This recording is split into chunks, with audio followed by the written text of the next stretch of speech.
Good morning, good afternoon, good evening, my Zowokians and future Zowokians. We are going to be getting into two different videos. Well, there's the same genre. It's by EWU Bodycam, a great YouTube channel that I definitely do enjoy watching. But the subject is mass shooters. It's definitely unfortunate that we have this in America, let alone other countries. It's a big problem. But these two videos show cops hunting down 16-year-old mass shooter and then cops hunting down and kill mass shooter. Two different directions here. Again, you always want to look out the signs. You always want to make sure you have an exit strategy. I don't want to have people panic or get upset, but you always need to make sure, because one of these was at a school and the other one was at a library, a public library, where like you go to school to learn, you go to school to have fun with your friends, to get an education, and that's the last thing that you want to have to deal with, let alone going to a library to check out a book, use the computer facilities, talk with your friends quietly. And this is what happens. You always want to keep your head on a swivel. You always want to know where the exits are, because in case of, fires or this or weather permit, it's always something that you want to make sure that when you go into a building, you know where the exits are and how to get out as quickly as possible, and so forth like that. It's just all within repetition, practice, and unfortunate. When I was back in school, we had tornado drills and fire drills. Now they have mass shooter drills, and it's ridiculous that they have to do that. So we're going to get into these two body cam footages back to back from EWU Bodycam. So go give him some love, subscribe, comment, like, and share. I definitely do want to support obviously the channels that create the videos and give the source its credit where it is due. Also, don't forget to subscribe to my YouTube channel by hitting that white bar icon that says subscribe. It's free to do, it's easy to do, and that's all you have to do besides hitting the bell icon next to it. So when I do post videos like this one, you guys will get that little ring notification when I've posted that video, and then you guys can like and comment. Well, so besides subscribing and hitting that bell icon, if you could like the video and comment as well. It's free, it's easy, and again, thank you for all those that have done so thus far. We are at 75 plus thousand subscribers, and I can't thank you guys enough. We're trying to get to 100K, so tell your friends, tell your family, and with that being said, let's get into the videos. Also, this footage does not show anyone being physically harmed or injured. Make that very clear.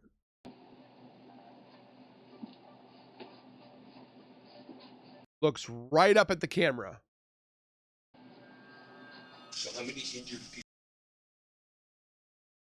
What? Oh gosh, multiple. There's blood all over the floor. Oh my trails. gosh. Papa, please save me.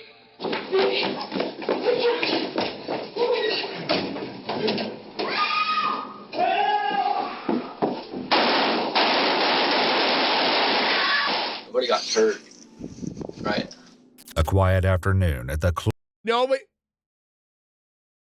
I can't believe that. Clovis Carver Public Library is destroyed when the pulverizing sounds of gunfire ring out through the bookshelves. The bookshelf caught the bullet. In an instant, an ordinary day for dozens of people is twisted into a terrifying encounter with horrifying violence. Police must face that grim threat themselves if they're to stop a deranged teenager driven to kill by an incomprehensible motive. 5 guys. What are you doing? What? You idiot! I have church tonight at 6. Did he just say that? I have church tonight at 6? On the afternoon of August 28, 2017, a lone figure dressed in black walks up to the front doors of the public library in Clovis, New Mexico. Instead of going directly into the library, the young man circles back to use the restroom. His movements are quiet for now. So he goes to check to see how many people are there. But he had much to say only minutes earlier when he recorded an ominous message before leaving his house. By the time you're watching this, the deed would have already been done. And by the deed, I'm not sure what it is yet. I'm just gonna go trolley along, find something to do. First off, I'm gonna say I'm sorry to anyone that's gonna be affected by this. This is a tough subject. I wanna say I'm sorry to my family. Just remember, happier times. I'm sorry to my girlfriend. I wanted to marry you, and I love you a lot. I just couldn't take him. This was all my idea. No one made me do this. No one made me want to do this. It was just me being mad. So I don't want my family to be punished in any sort of way. The young man says more in his pre-recorded manifestos, and we'll hear his disturbing message soon. For now, in the moments before he unleashes his cruel violence, he takes So this must have been on Snapchat. Yeah, it's Snapchat. a final picture for Snapchat.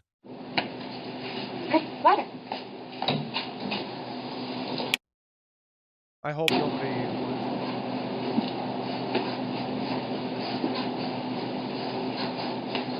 The final seconds Murdered. before Nathaniel opens fire are almost ominous in their normalcy.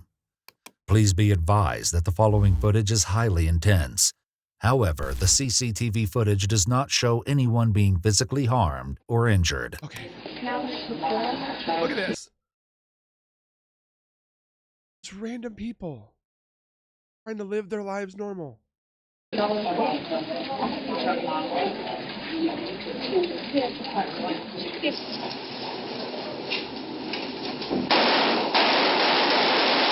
I hate the sound of it.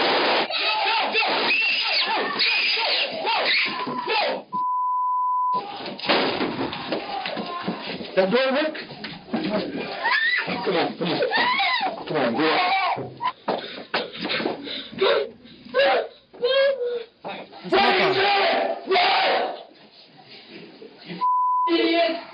A lucky few are able to escape through a side door, and one heroic woman is careful to make sure she rescues an oblivious bystander before getting as far away from the library as possible.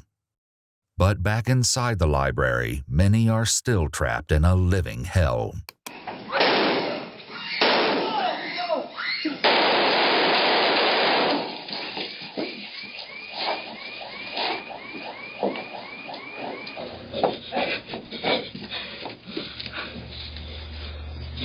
Papa, please save me. A family hiding behind the information desk decides they can no longer wait for this nightmare to be over.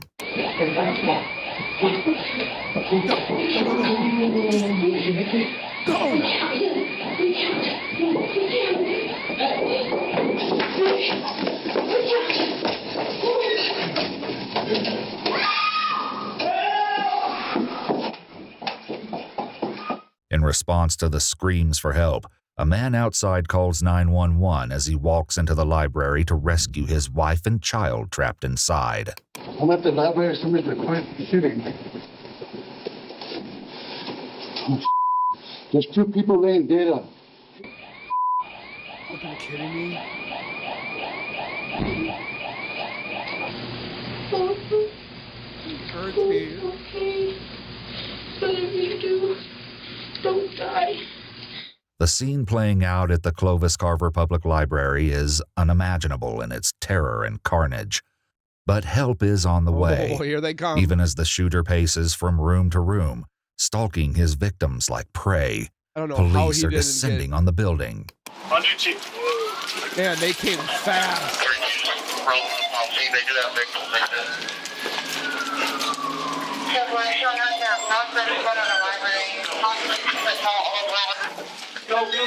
Once the police are inside, the dreaded unknown lurks around every corner and behind Sheriff's every there. door. No one in the library is beyond suspicion. Put the phone down and lay down. Lay down. Put your hands up where I can see them. Good? No. You good? We got 2 right here. Step away from the door. Step away from the door. Do it now. Go. Step Step away. Step away. Step out. Come out. Step out. Step out. Step out. Let him get out. You don't know who, you know who's shooting? No, we don't. Okay. He was in there the whole while. Get back in there. Get back in there and stay. Close the door and block it. Don't let anybody else in. Okay, stay right there. The officers can't afford to let their guards down for an instant, and they're taking no chances. I'm going in. Go. Police! Show me your hands. It's police. Police! Come here. Come here. Show me your hands. Show me your hands. Come on. Come on. Let's go. Come on. Let's go. Out. Out. Out. Come on. Yeah. Get in. Right over there.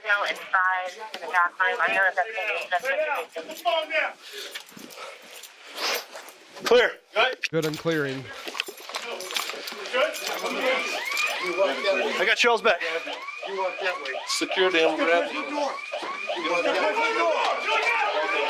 He's good. Put your hands behind your back and just protocol, right? All right, put your hands behind your back. They have to treat everybody like this right now. Okay, all right. All right, this is protocol, okay? All right, get him further. He's right.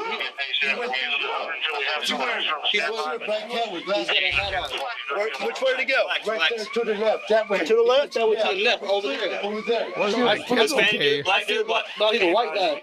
It's an unusual sight to see police handcuffing potential victims, but at this point, they have very little to go on. With that in mind, an officer asked two witnesses who provide critical information. The guy on the ground? Does that look like him? No. No? He was skinny, he was young, he had a hat. Look at him. Come look at him. Come look at his face. Wait. Come over this way. They're going to be traumatized. Come here. Come here. Come look. Hurry. Is that him?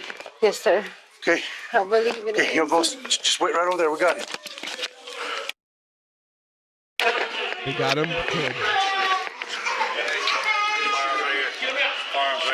Jesus, in shock. It's a fire. Don't touch it. Why? We're gonna clear it. There's another one over there. Where's it at? That way, I think. The shooter is handcuffed and lying on the floor beside the information desk. Shortly before police arrived, he walked up to Lupe Aguirre, the man who called 911, with a little smile and told him to hang up the phone. Aguirre told the young man that the cops were right behind him, at which point the shooter walked back to the library's main room to surrender.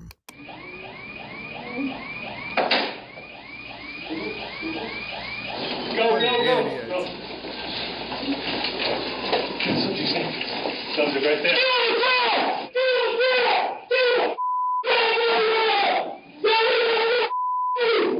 Put your hand. Keep your hands in. Anybody else? How many?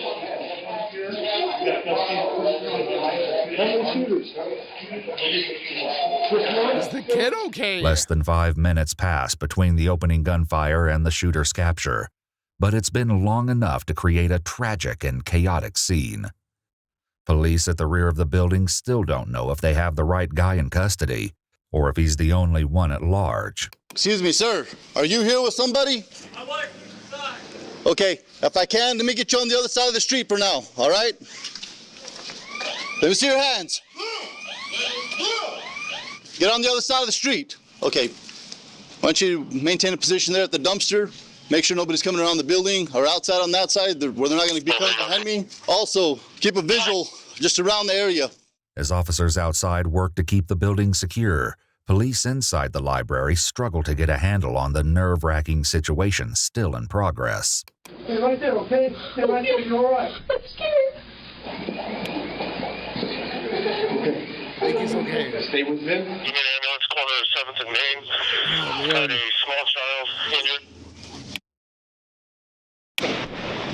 What's his stupid motive? Which door? Pissed off the government? Excuse me. I need you guys to go ahead and cross the street, get on the other side of that police unit. Just be careful with the traffic, okay? Get on the other side of that police unit, use that car for cover. Back inside, officers are still exercising extreme caution. Put your hands. Keep your hands. Anybody else? How many? We got one that way. There's one over on the ground. Have you gone left yet? No, let's go. I'm gonna look left. Okay? Traffic on Main. Stay down. Keep your hands out where I can see them, okay? As police carefully sweep the library, ideas about a second shooter begin to fade. We still looking for one? No, we have one. There's not two. Only one individual has caused this carnage. He'll do plenty of talking before the day is through, and much of what he says will be appalling in light of this shocking crisis. In the meantime, there are still many aspects of this emergency to contend with. First responders must sweep the entire library, get the shooter to the police station, and most importantly, tend to the victims. Back here! He's in the closet. Hey, go on, this guy. Stand behind your back. Scott, in the closet. Which closet, Scott? I'm coming, just go. Which one are you in? Hang tough, bud. The woman being led out of the back closet is Jessica Thrawn, an assistant librarian who has been shot in the shoulder. Oh, no. Jessica is married to an officer on the force. What's wrong, man? What's up, man? His wife? Who is she? Is she? Yeah. Is that right? She got one in the arm, but she's fine right now. Okay. Yeah. You got a tourniquet on it? The word fine may not be the most accurate way to describe Jessica's status, but it is true that when all is said and done, she is among the lucky ones. Well, this is my office. That door is locked from the outside, and no one came in through here. Okay. All right. I know you still need a check. We're good. We're clear back here. Can you ID her for me? That's Wanda Walters. Okay, Wanda Walters. This is Christy. Christina Carter. Children's librarian Christina Carter and circulation assistant Wanda Walters are among the less fortunate victims that day, killed in this senseless violence. As the officers continue to rummage through the library, the number of victims in desperate need of their assistance continues to pile up. Ridiculous. I have elderly male, GSW to his left Oh arm. my gosh, is that Papa? Juvenile, GSW. Hey.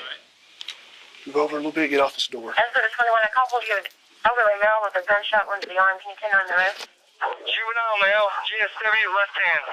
The boy being carried out is 10-year-old Noah Molina, no. who visited the restroom at the same time as the suspect in the chilling moments before he and his big sister were shot. These gut-wrenching scenes have some officers discussing what they may have done differently. I was shot when it came through the door.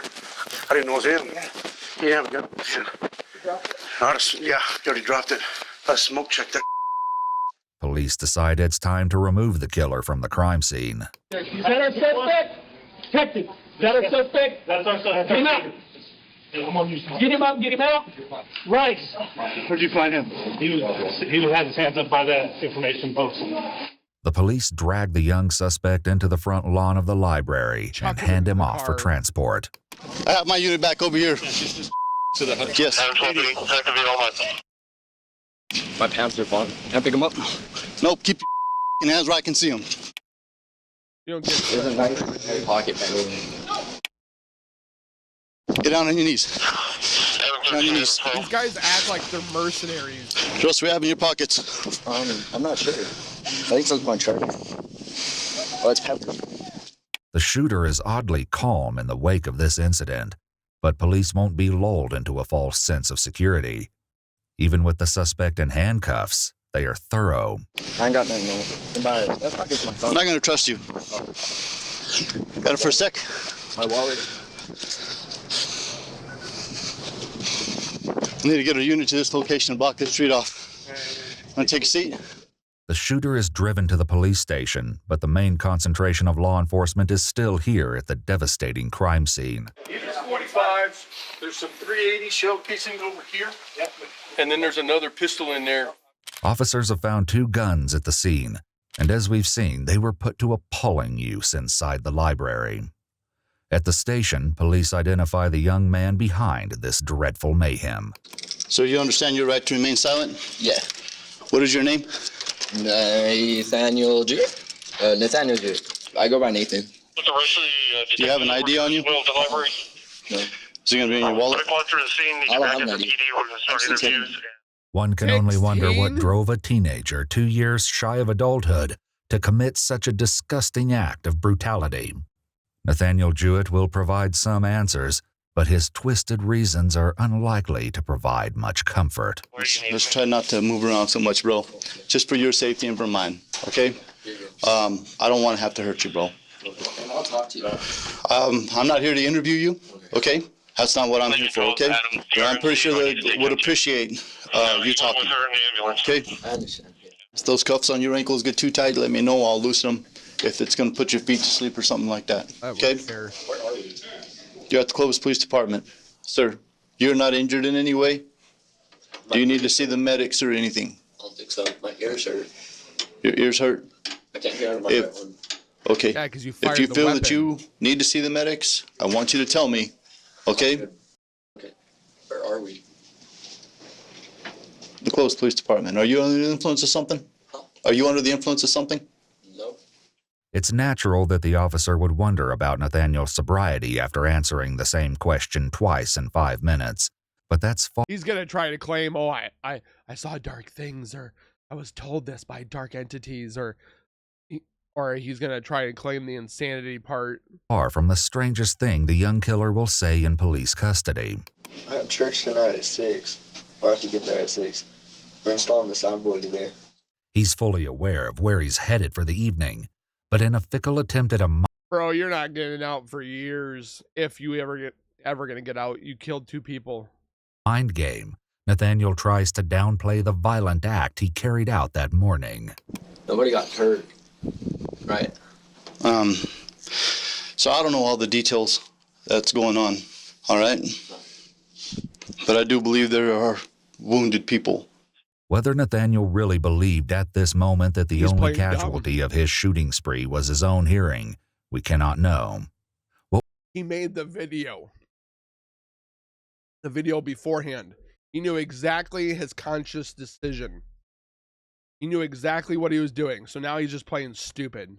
What we do know is that even high-ranking law enforcement officials are aghast at the horrors that have visited their town. So how many injured people? Oh gosh, multiple. There's blood all over the floor, trails. Okay, shells everywhere.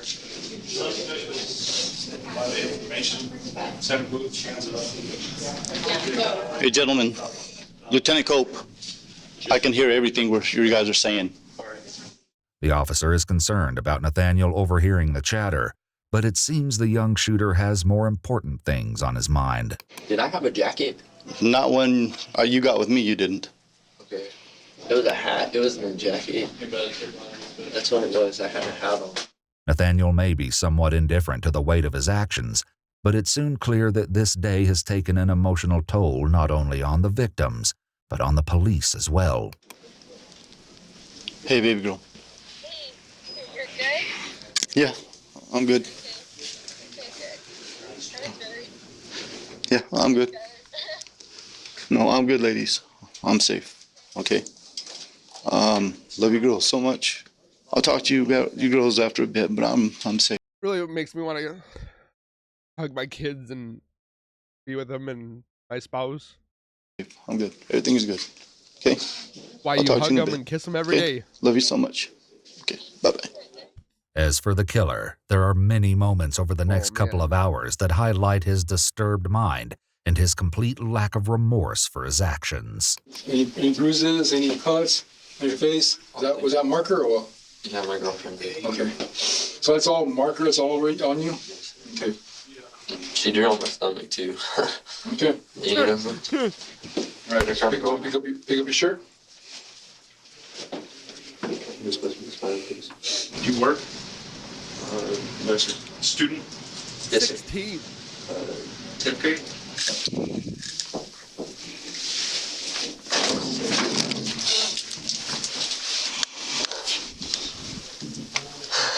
Teeth didn't work. Okay. The police take Nathaniel to the hospital, where he will answer some questions before heading to his ultimate destination, the Prison. juvenile detention center. He tells the nurses about his substance abuse issues, which are extensive enough to surprise even the experienced healthcare workers. Do you drink or smoke? I drink. How much? Daily? Do you drink daily? I do. Okay. Just trade spots with you, okay? Like beer, hard liquor. 3 beers, a couple shots. Tequila. And do you smoke? Weed. Where's his parents? Xanax, Oxycontin, Hydros. What do you take those for? You just take those to take them? Recreation. Oh. When asked about his mental health, Nathaniel tells them that he's been diagnosed with depression but recently made the unfortunate decision to quit counseling.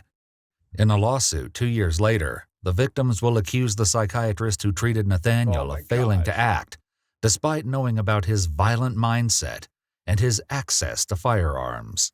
Minutes after the shooting, Nathaniel's father arrived at home to find his son missing.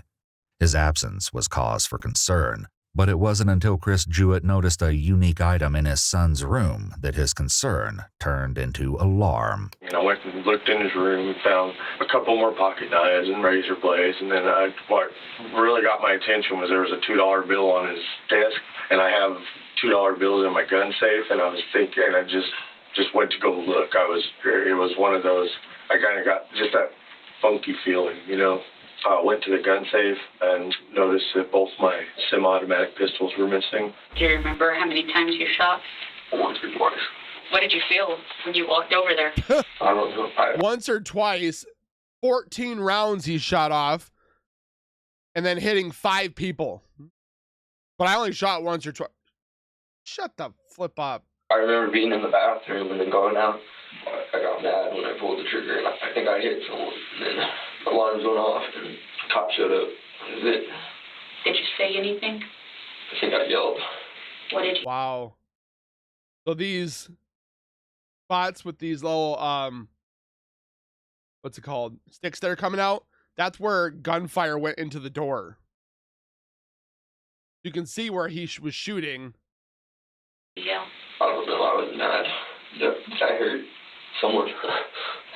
Did you hurt someone? Yeah. Yeah. You hurt several people. Nathaniel is apparently having sudden amnesia about what happened at the library, and he is quick to blame others. I've been getting picked on and beat up. Everyone hates me. I was just mad about that. Did you tell anybody how you were feeling? Oh, it went through the chair.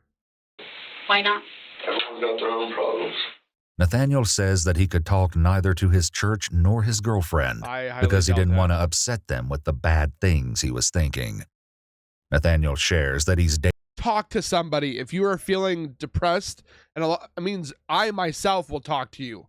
I've talked to hundreds, if not thousands, of people that are upset, depressed, anxiety, and I'm here for anybody.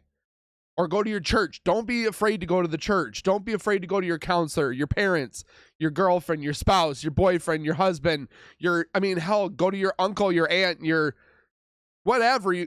Talk to your dog if you have to. Talking gets it out. Don't keep it inside. dating his pastor's daughter. But this is never an option. Just because you're mad doesn't give you the right to do any of this. And he tells detectives that he became a born-again Christian a month before the shooting. What made you decide that it was enough? Had you been thinking about this for a while? Yes. Yeah? Yes. How did you get the courage to do it today?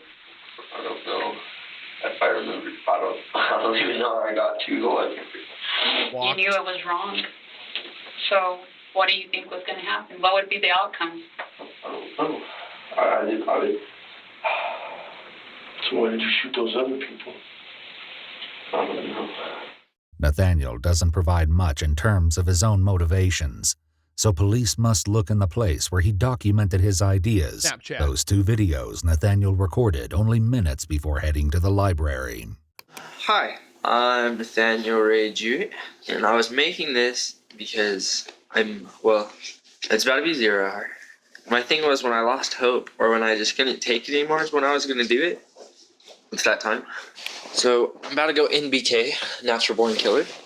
This isn't like no Columbine inspired. So he knows exactly what he's doing. Me. It's not that. This is my own thing. Oh, I love you, Dad. I love you, Mom. I acted alone. This was no one's fault. is kind of my own. Despite this remark, Nathaniel spreads the blame around, claiming that harassment at school culminated in his getting suspended for a fight. Dude, I got bullied. I had depression. I had all this that this kid did. Never did I think about going to my school and doing this. Never. Never, ever. I had parents that loved me, that were there for me. I had God that was there for me. Yeah, I never even thought about doing this. He didn't start. A cell phone video of the fight tells a different story. He started it.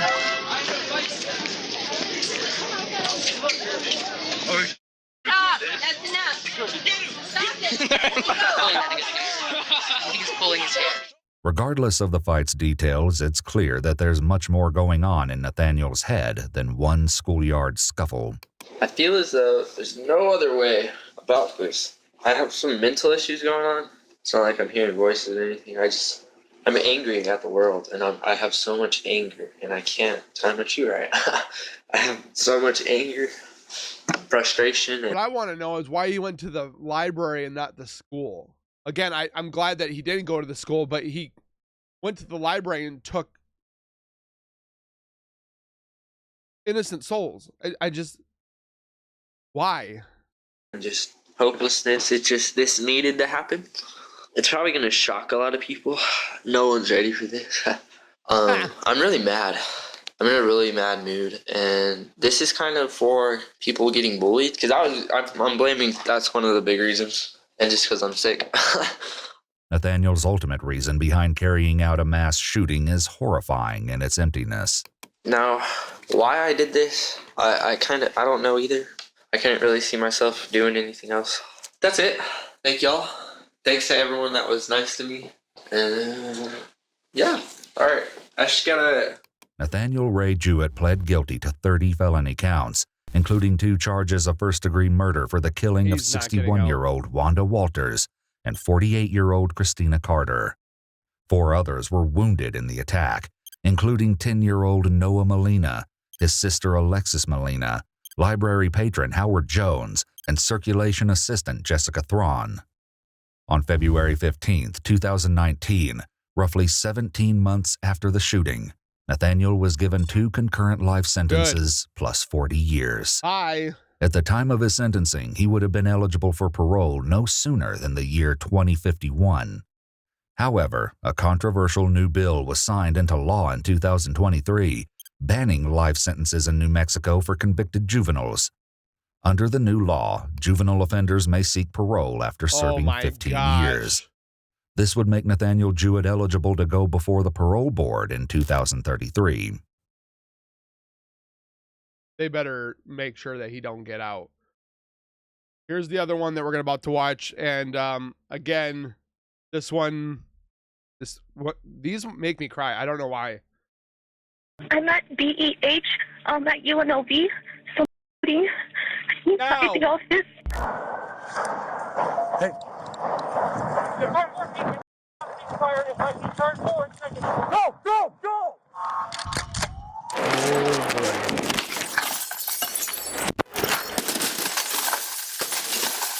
Metro, please! Hands! Show your hands! Active shooter, love you. I really want to go.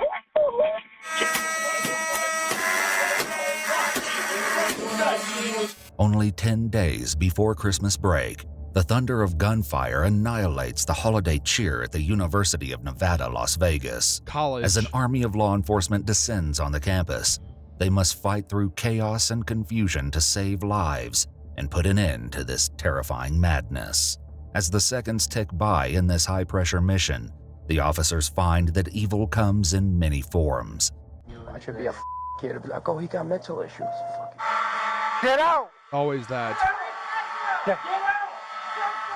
It's December 6, 2023, and students at UNLV are enjoying a typical day of university life, with perhaps nothing more urgent on their minds than the upcoming holiday break. Going home, being with their family, enjoying the Christmas cheer and friends and so forth, and people are just enjoying their time, and then this happens. The impending pressure of finals. If there's a dark cloud overhead, it doesn't seem that anyone at the school has noticed. Nor does it appear that anyone notices when a black 2007 Lexus pulls slowly onto the property and stakes out a parking space in front of Beam Hall, the epicenter of UNLV's prestigious Lee Business School. The man who gets out of the car is wearing a long black overcoat, but there's little else to distinguish him from any other faculty member on campus. As he retrieves some things from his car, he could be anyone. Hey, this looks like an older guy. No one pays any attention as he walks into the building. In front of the student union, life goes on as normal. But this day is about to change. 911 emergency, Hopkins 2024. Do you need police, fire, or medical? I need the police, please. What's the address? I'm at BEH, at UNLV. Someone's shooting inside the office. Please hurry. I'd be like, we need everybody. Okay, all right, are you at UNLV? Yes. How long ago did you hear the shots? They're happening right now. How many shots have you heard? Like 5. I'm hiding under my desk. I closed my door. It's locked. From the time the initial 911 calls go through, it's only a matter of moments before police on campus respond to the scene.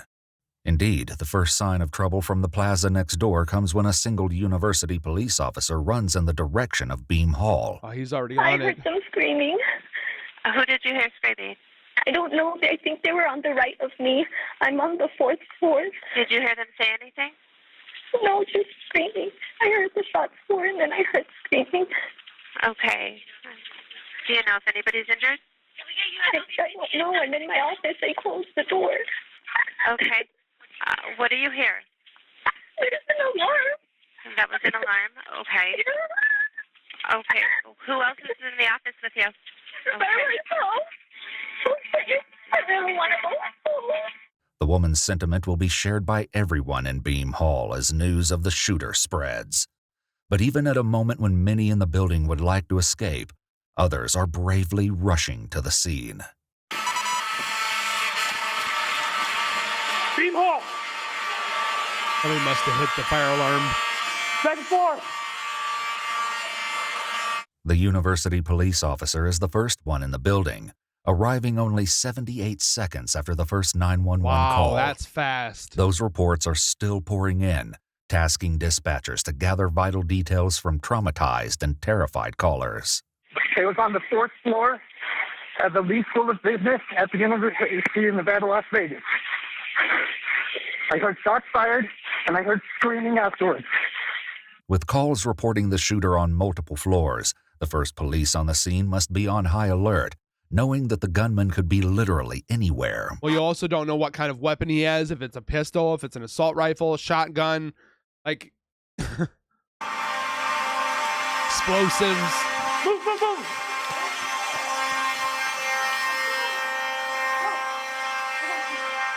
Get out of my way!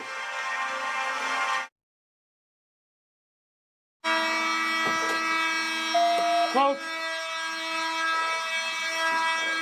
I got open door. Open door. I'll be clearing upstairs. What floors? Let me see your hand! Hand! Let me see your hand! Hand! The building is filled with students and faculty members, which will only make it that much harder to identify the shooter at a glance.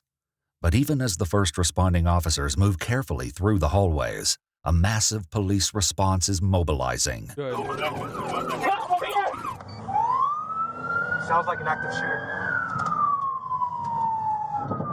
Active shooter, love you. Shot.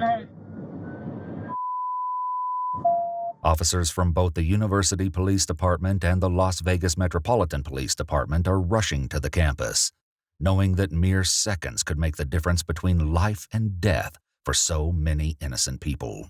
As the first cop car rolls up to Beam Hall, panicked students continue to pour out of the building.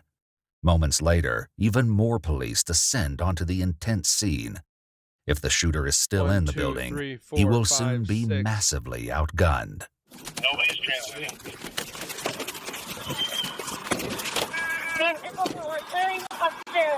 It's gonna be this one upstairs. set upstairs.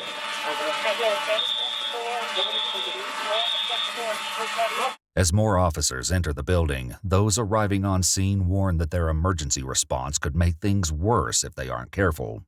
So 750, we do have a lot of students running everywhere just for these units arriving. Watch your speed. But it's clear that time is of the essence, not only in terms of stopping the violence, but also when it comes to rescuing victims. 2 police officers are approached by a man with a gunshot wound to the chest. Amazingly, he's on his feet, but the need for emergency medical care is unmistakable. The scene is not secured by EMTs, however, just throw him so right the to the police back. do what they have to do to get the victim to an ambulance as quickly as possible. Good job. Where's the victim? In the back right now. Keep going. Keep going. You can't drive like that with that open. Just take him out to Maryland. But the injured man is only one of thousands of people on campus this morning, and police know that finding and neutralizing the shooter is their top priority. Put your hands up!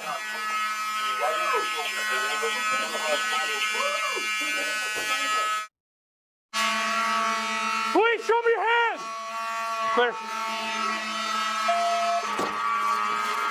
Show me your hands! You guys see the shooter? No? All right. Door. I'm with you, go. Police, everybody in here, show yourself! Good. Clear. The fluid and immediate nature of the situation has arriving cops unsure about what to do or where to go, putting them at a disadvantage when it comes to stopping, or for that matter, even identifying the shooter. Campuses are big. We're not standing by. Where is the shooter? I don't know yet. They're Okay. on the second floor. Where was the person shot? I don't know that yet either. I just got here. Get in Let's there. go.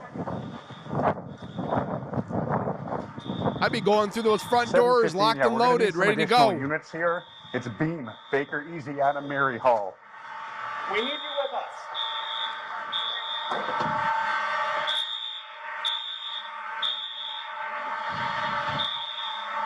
I'm to your right.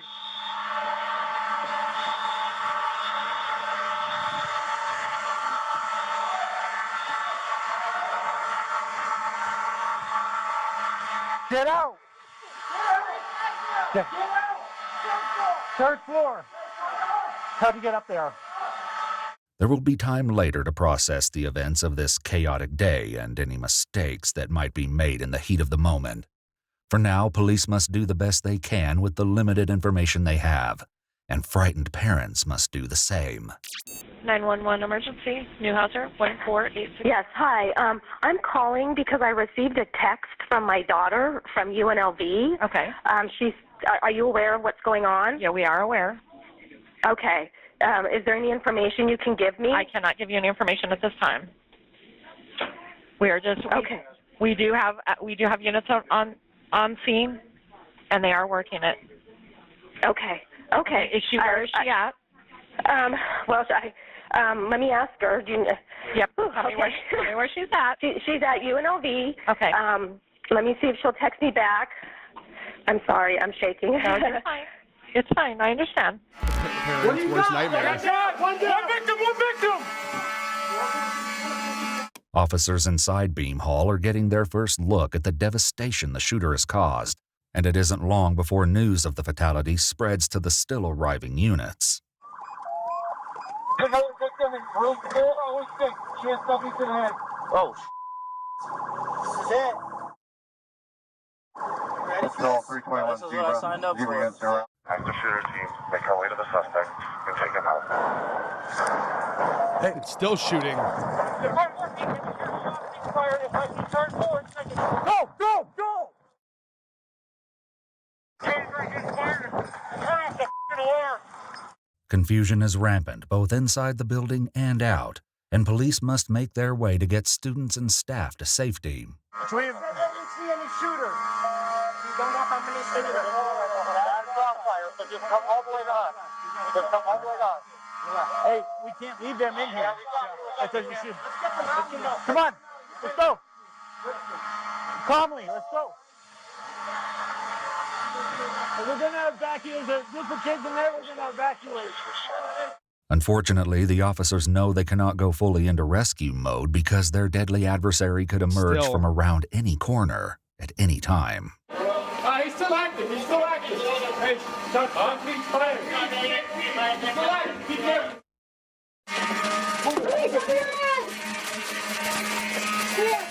Metro Police! Hold on, we got a barricade here. Police!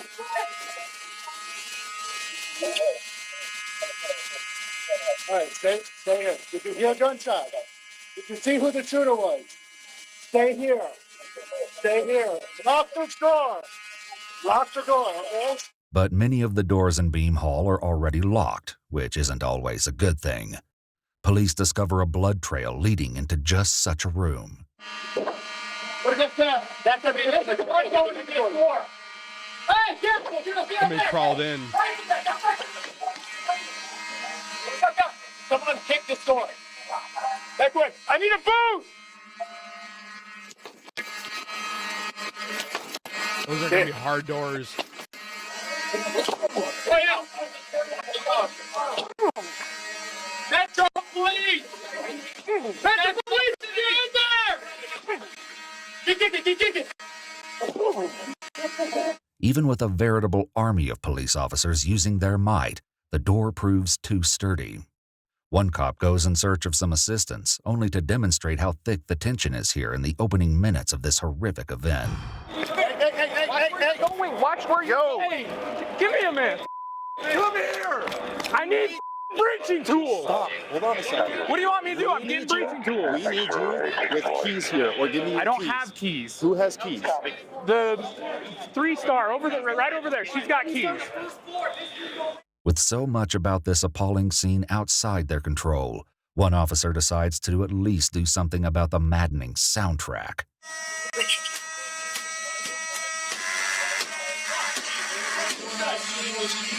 Meanwhile, police hit upon a way to breach that unyielding door, even without specialty tools.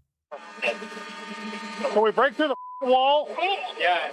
Hey, see if you can kick the wall next to the doorknob.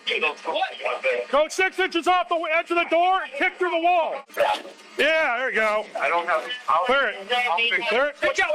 That side. Don't talk about that. Got wall on that side. Right and down, be all in front of my 7 days to be on the sunset. Left is clear. It looks clear. It's clear. There's a captain I didn't with 90% clear. We have breaching tools in the supply room. Get them down here. The room turns out to be empty, just like the other many unknowns police must handle in this crisis. Indeed, even the unlocked rooms in Beam Hall are a nightmare of shadows, confusion, and hidden figures. Police, anybody in here? Kitchen.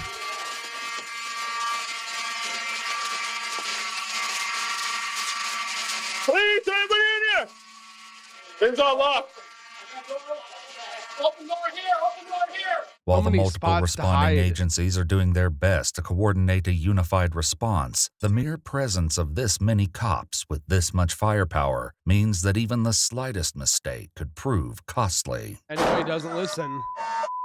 How about a warning? Heads up. The FBI is using shock lock against the door. That's the 434. Get more. Heads up. Hey! She like that next to the What is that for? What is the question? I love you.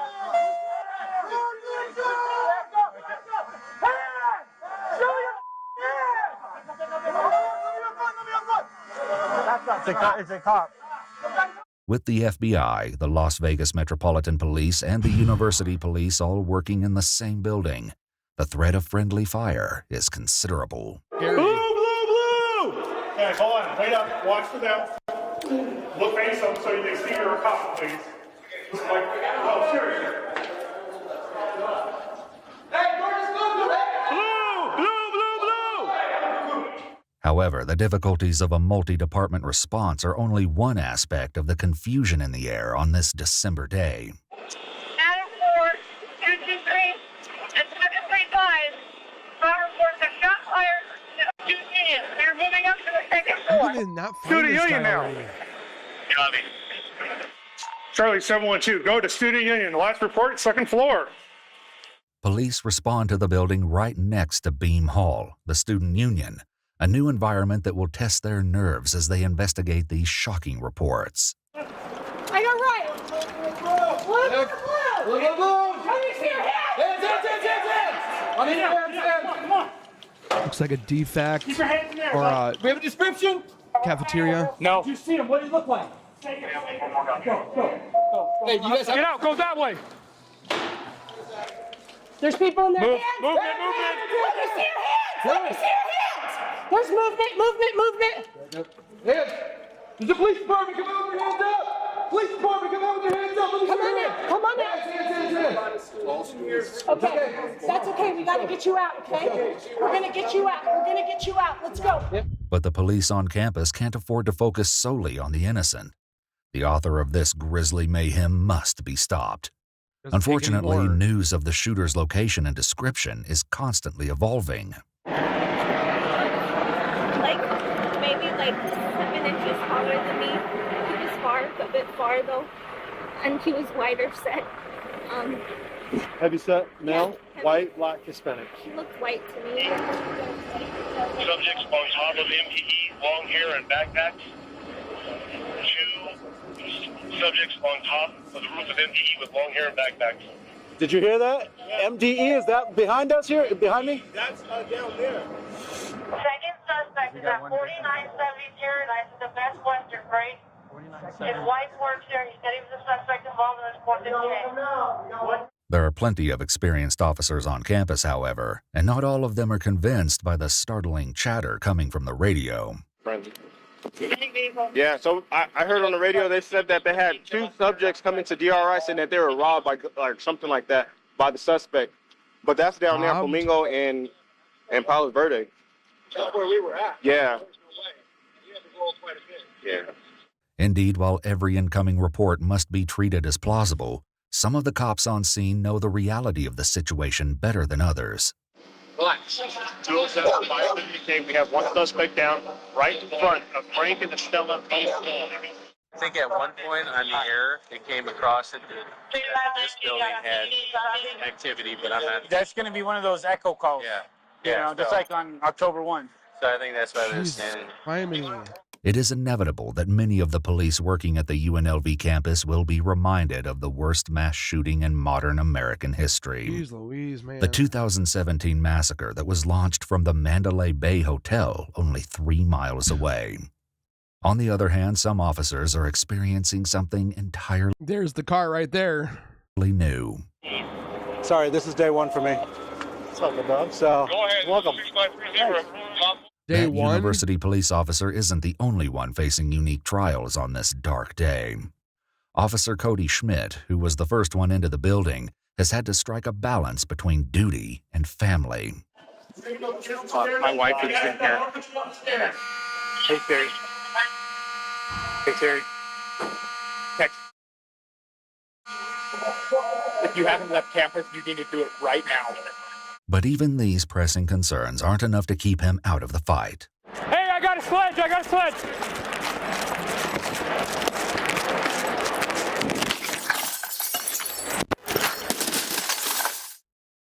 Make a door. I was the first one in there when the shots were going out. Good? Okay. I just need to find out what my wife was. I was eating lunch with her. I'm cut. Officer Schmidt isn't the only one to get injured that day. Hey, I'm getting it. You got it? Don't shoot me. You're good.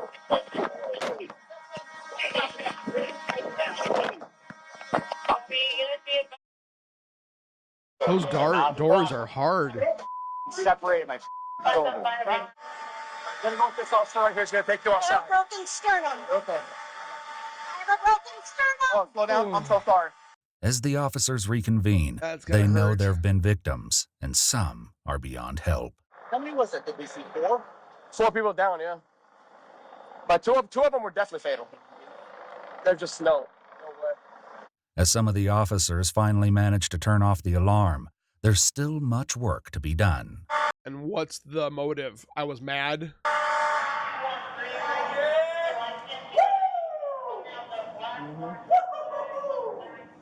That sucks in the middle of a class. Like on PowerPoint, you have like the notes on it. There's a lot. Cowards. Cowards. I should be a kid and be like, oh, he got mental issues. It's not. So it looks like it's a professor. But it wasn't a student on the other end of the barrel this time. Anthony Toledo's our suspect. 5 pounds and overcoat.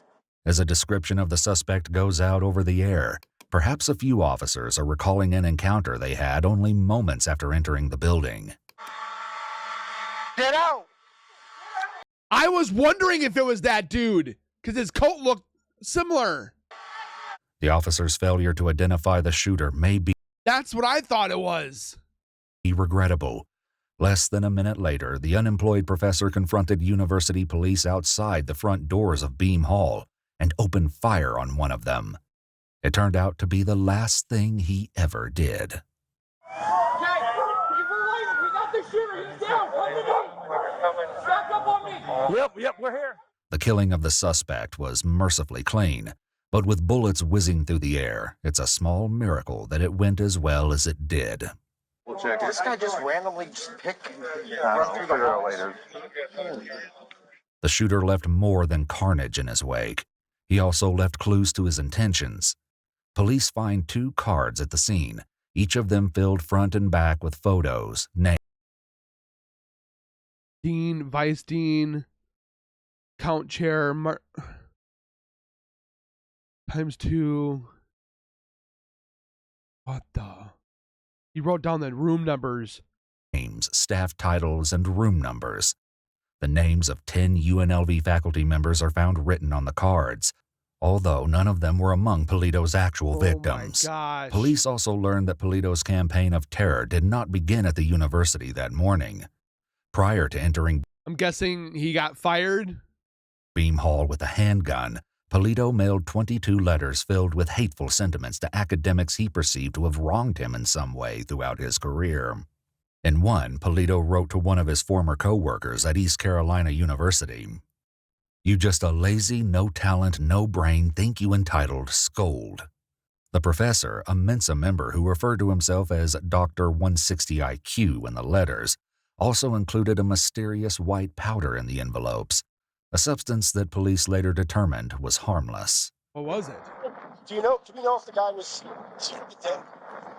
he was the guy in the front with his brains popping out? Yeah.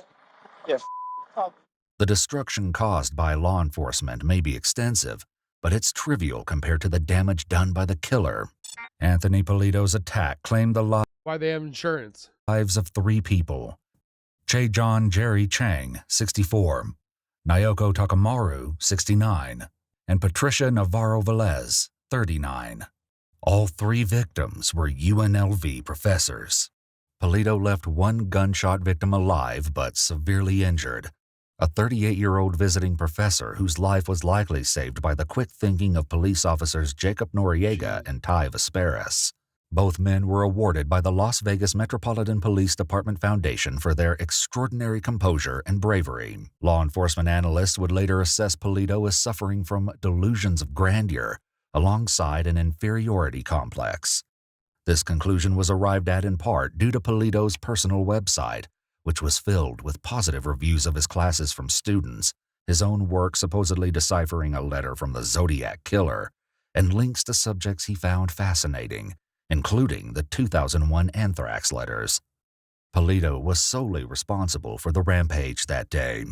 Many of the confusing calls reporting multiple suspects proved to be untrue or unrelated. Authorities said that Polito was financially struggling in the days leading up to the shooting. They found a document similar to a last will and testament at his house in Henderson. They also found an eviction notice taped to his front door. Polito had recently lost his adjunct professorship at Roseman University of Health Sciences in nearby Henderson, Nevada.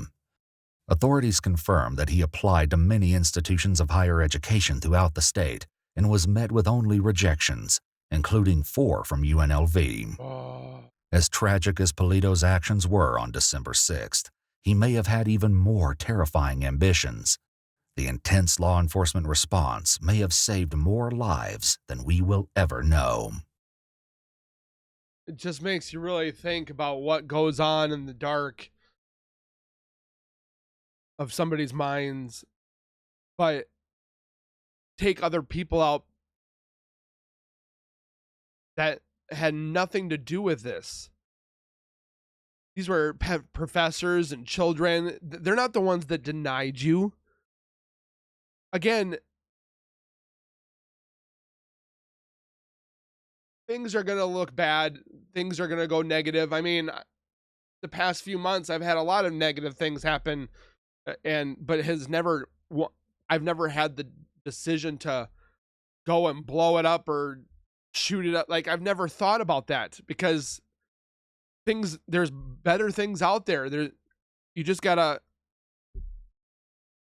I mean, I've hit rock bottom quite a bit. And you just got to keep pushing. You just got to keep going. And it's very sad that these mass things, the mass shootings, could have been very much prevented. Very much prevented. Let me know your guys' thoughts and opinions. Of course, please keep them very non-judgmental about certain people that write in the comments. I definitely have seen my fair share of people that don't understand other people when it comes to talking and chatting and so forth. So just don't be negative. Don't be bullying each other. Keep it cordial, and it just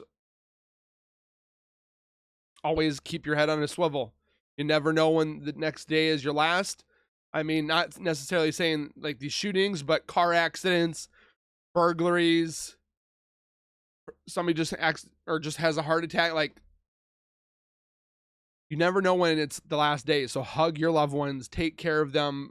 Don't hold grudges. Always be happy with each other, because you never know again when it's going to be the last day.